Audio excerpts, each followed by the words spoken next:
मेरे प्यारे दोस्तों, ज्ञान के सागर में आपका स्वागत है। दोस्तों, एक बड़ी अच्छी कहानी है, आपसे शेयर करता हूँ। हुआ यूं कि एक बार एक पहलवान रात को कहीं जा रहा था। तभी अंधेरे का फायदा उठाकर चार चोरों ने उस पर हमला कर दिया। लेकिन पहलवान था, भिड़ गया। और भिड़ा वो भी बहुत बहादुरी के साथ भिड़ा। जितना बहादुरी से वो लड़ सकता था वो लड़ा, और उसने चारों को पस्त कर दिया। वे चार थे, लेकिन पहलवान ने उनकी हड्डी पसली तोड़ दी। खैर, कुछ देर बाद पहलवान भी थक गया,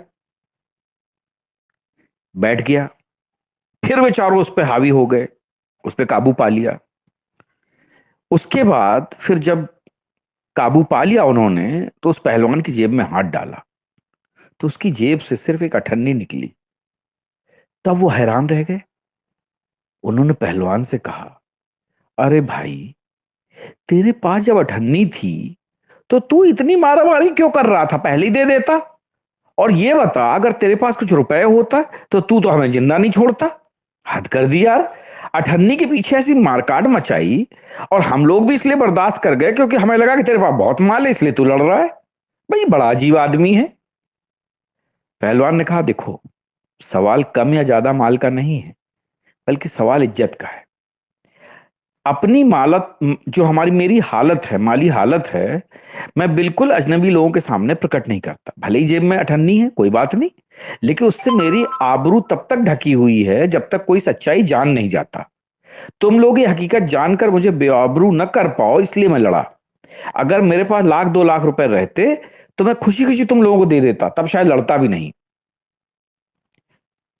चोर उसकी बातों से सहमत हुए, और चोरों को भी समझ में आ गया कि इज्जत बचाना और इज्जत के लिए लड़ना कितना जरूरी है। अब इस बात को हम अपने हिंदू धर्म पे लेके आते हैं। देखिए, गुलामी हमने 1400-1500 साल तक जी झेली है। अब राष्ट्र रक्षा जो युद्ध होता है, उसके उसमें जो है हम पिछड़ गए। हम धर्म को बिल्कुल साइडलाइन कर गए।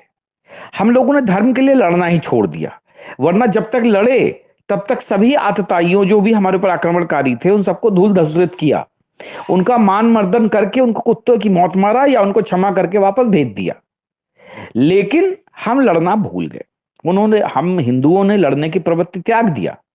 तो फिर क्या हुआ? धीरे धीरे बुद्ध के नाम पर, गांधी के नाम पर, अहिंसा के नाम पर सेक्युलर यानी कायरों की एक नई नस्ल पैदा हो गई, जिसे ना तो राष्ट्र से मतलब है, ना धर्म से मतलब है। और यही नस्ल हिंदू धर्म को घुन की तरह खा रही है।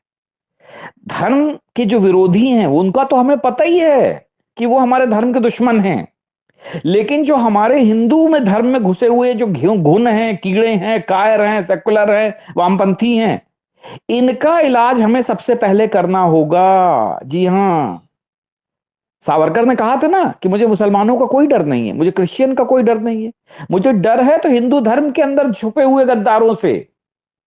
इस देश को पाकिस्तान, चीन, बांग्लादेश से कोई डर नहीं है मेरे दोस्तों। डर है इस देश में छुपे हुए गद्दारों से, और वो भी हिंदू गद्दारों से।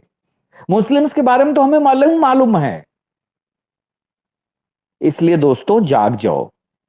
लड़ने की प्रवृत्ति जो है ना, जो त्याग चुके हो सेकुलरिज्म के नाम पे, और अहिंसा के नाम पे, कायरता के नाम पे, इसको दोबारा तुम्हें अपनाना पड़ेगा। धर्मो रक्षति रक्षेत। धर्म की जब आप रक्षा करते हैं तो धर्म आपकी रक्षा करता है, ये चीज ध्यान रखना। क्योंकि देश मिट जाते हैं जिन देशों में धर्म की नहीं चली, वो देश खत्म हो गए।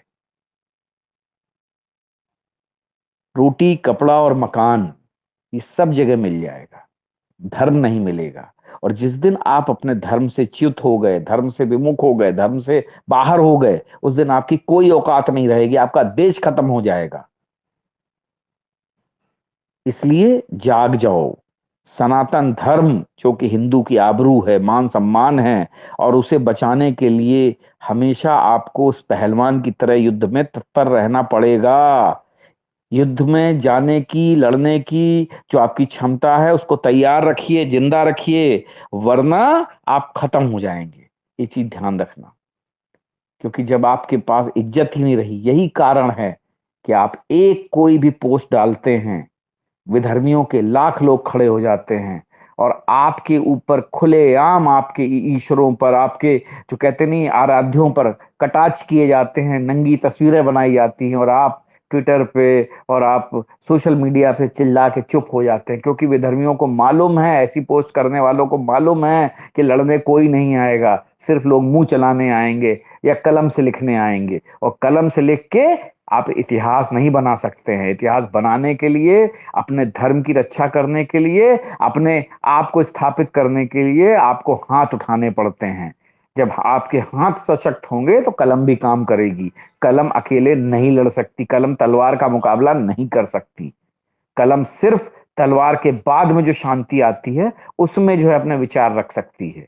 ये सच्चाई है। इसलिए हिंदुओं, जाग जाओ, अपने धर्म के लिए, अपने संस्कार के लिए, अपनी संस्कृति बचाने के लिए, अपने आराध्यों की रक्षा के लिए आपको लड़ना सीखना होगा। और नहीं लड़ना सीखे तो धीरे धीरे करके आप मिट जाएंगे और आपको बचाने वाला कोई नहीं होगा, क्योंकि आप पूरे दुनिया में सिर्फ इसी देश में बचे हुए हैं जहां पर कि आप बहुसंख्यक कहलाते हैं। और वो भी इस देश के 20 राज्यों में आप बहुसंख्यक है। 8 राज्यों में ऑलरेडी अल्पसंख्यक हो चुके हैं और धीरे धीरे अन्य राज्यों में भी अल्पसंख्यक होने की कगार पर पहुंच गए हैं।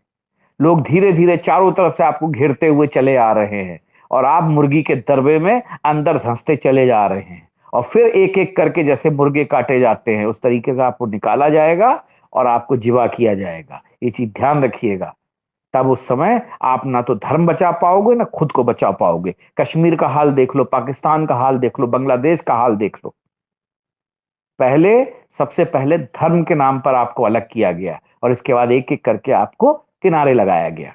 तो दोस्तों समझिए, अगर अच्छा लगे तो इस चीज पे ध्यान दीजिए, नहीं अच्छा लगे तो खाना खा के सोते रहिए। मैं, मेरा परिवार, मेरी रोटी, मेरा कपड़ा, मेरा मकान, मेरा टीवी, मेरा फ्रिज, मेरी गाड़ी, बस इन्हीं सब में उलझे रहिए।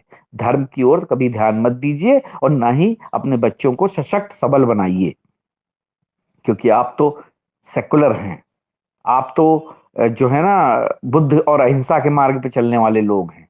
आप कुल मिला के कायर हैं, जो ना तो अपनी रक्षा कर सकता है और ना ही धर्म की रक्षा कर सकता है। सोचिए और जागिए। जय हिंद, जय भारत।